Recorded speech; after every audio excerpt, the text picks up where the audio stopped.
Très satisfait, mais très fier du juge qui a rendu la décision. Il a fait montre d'un courage énorme. Et tout le monde a été surpris et déçu par l'attitude de l'État du Sénégal, qui, après avoir nommé un juge, propose sa récusation en pleine audience. Comment est-ce que cela a pu se faire? Est-ce que le juge a refusé de céder aux tentations? Est-ce que c'est parce que le juge n'a pas eu à donner des signes qu'il aurait peur de menaces? En tout état de cause, il y a une raison. Parce que personne ne s'y attendait, d'autant que le juge était en train de mener une audience où il était à équidistance.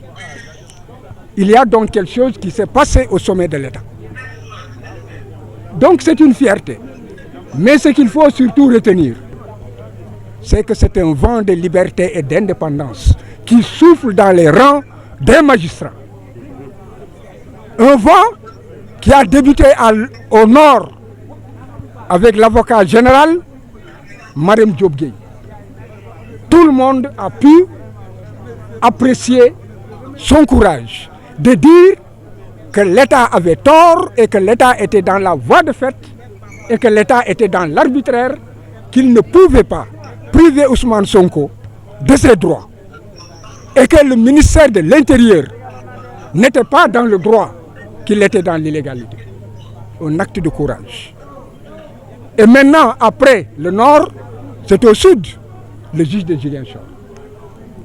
Donc le juge de Ziguinchor lui donne raison, en réalité, que tout cela relève de voie de fait et d'une forme d'exercice de la violence sur non seulement les citoyens Ousmane Sonko, mais aussi sur la population.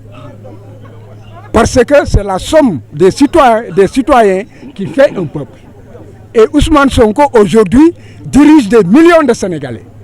En les réprimant, en lui refusant ses droits, on force le jeu démocratique et déjà, les parrainages ont commencé, la rupture de l'égalité dans la compétition est déjà rompue. Donc, ce vent de liberté inspirera d'autres juges. Parce que j'ai dit qu'il existe dans ce pays des juges fiers, des juges honnêtes, des juges indépendants, des juges courageux.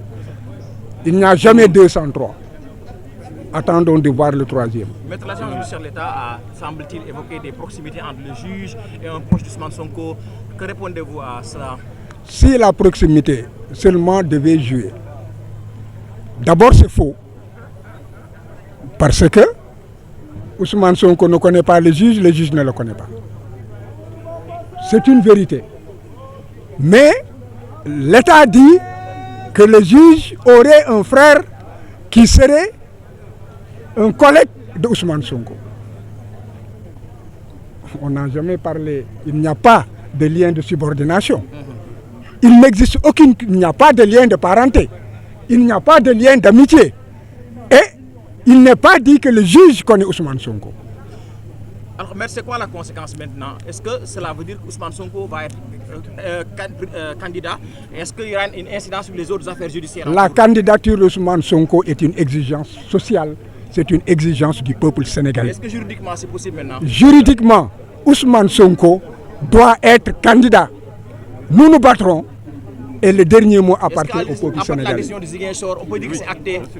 À partir de la décision de Ziguinchor, dès demain, il devrait pouvoir commencer les parrainages. Merci. Je m'appelle Maître Ndion Joseph Etienne. J'interviens pour le compte du collectif des avocats de Ousmane Sonko. Mais nous sommes des croyants et nous devons rendre grâce à Dieu. Et c'est ça. Et nous devons avoir le triomphe modeste. Nous nous sommes battus. En face, nous avions des adversaires déterminés à faire barrer la route à notre client, Mais heureusement que nous sommes tombés sur un juge qui a été courageux, Il faut le reconnaître.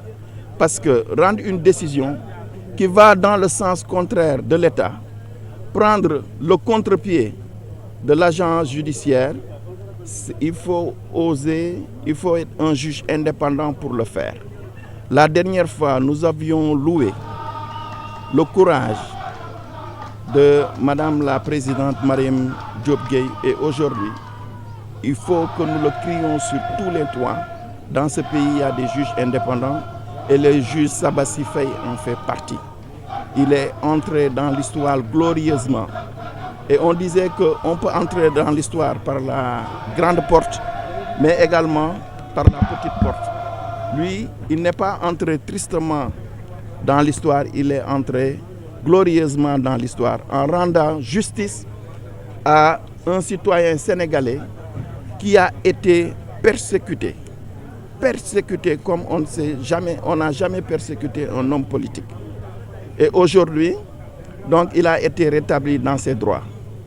On a essayé de faire croire que, pour ne pas entrer dans des arguments techniques, qu'on l'avait dûment radié.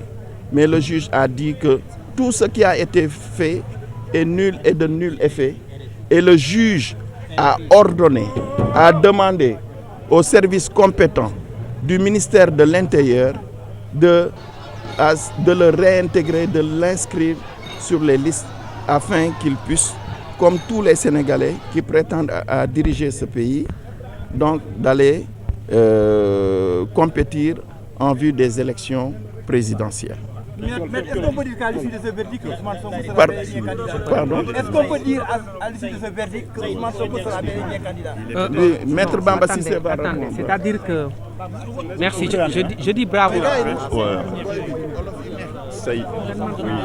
Saïd Larifou du barreau de Moroni aux Comores.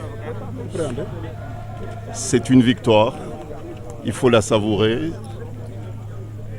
Le combat sera très long, mais nous savourons avec un immense plaisir cette première étape qui est une étape victorieuse. Dans une démocratie, il faut les institutions, mais il faut aussi des hommes courageux, solides. Et nous pouvons dire que nous avons été très très bien servis. Personnellement, j'ai une immense satisfaction d'avoir, avec mes éminents confrères, contribué à la consolidation des valeurs et puis de l'héritage démocratique de ce grand pays qui est le Sénégal. La décision d'aujourd'hui va inspirer d'autres juridictions de d'autres pays également. C'était une contribution mais très précieuse que le Sénégal, une nouvelle fois, donne à l'Afrique et puis au monde entier. Et d'autres pays africains, et j'en suis certain, d'autres magistrats des autres pays, j'en suis certain, vont s'inspirer du courage de l'institution judiciaire du Sénégal qui se détache de plus en plus des autres pouvoirs également. Maître, est-ce que cette décision aura des effets sur les autres affaires en cours, notamment les fiches de parrainage ou encore l'affaire Adji Sarr? Bon, sur l'affaire du parrainage, sans doute, puisque M. Sonko est rétabli dans ses droits en tant que citoyen sénégalais. Il retrouve ses droits politiques. Bon, donc, bien sûr qu'il sera candidat, plus que candidat encore. Bon, donc, voilà. Bah, écoutez, la prochaine étape, elle est politique. Pour nous, il n'y a pas d'étape judiciaire encore. Saïd Larifou. Le tribunal d'instance vient d'entendre à travers un procès contradictoire. Les deux parties ont plaidé pendant plus de 15 tours d'horloge, avec plusieurs pauses. Le président donc a entendu toutes les parties, l'agent judiciaire de l'État, les avocats de Ousmane Sonko, les avocats de l'État. Et la décision vient d'être prise pour réintégrer Ousmane Sonko sur le fichier électoral. Parce que le président considère que la mesure est injuste, la mesure est illégale, ça ne respecte aucune disposition légale. Toutes les voies de procédure n'ont pas été respectées. Il y a plusieurs vices de forme et donc Ousmane Sonko doit être réintégré sur le fichier électoral.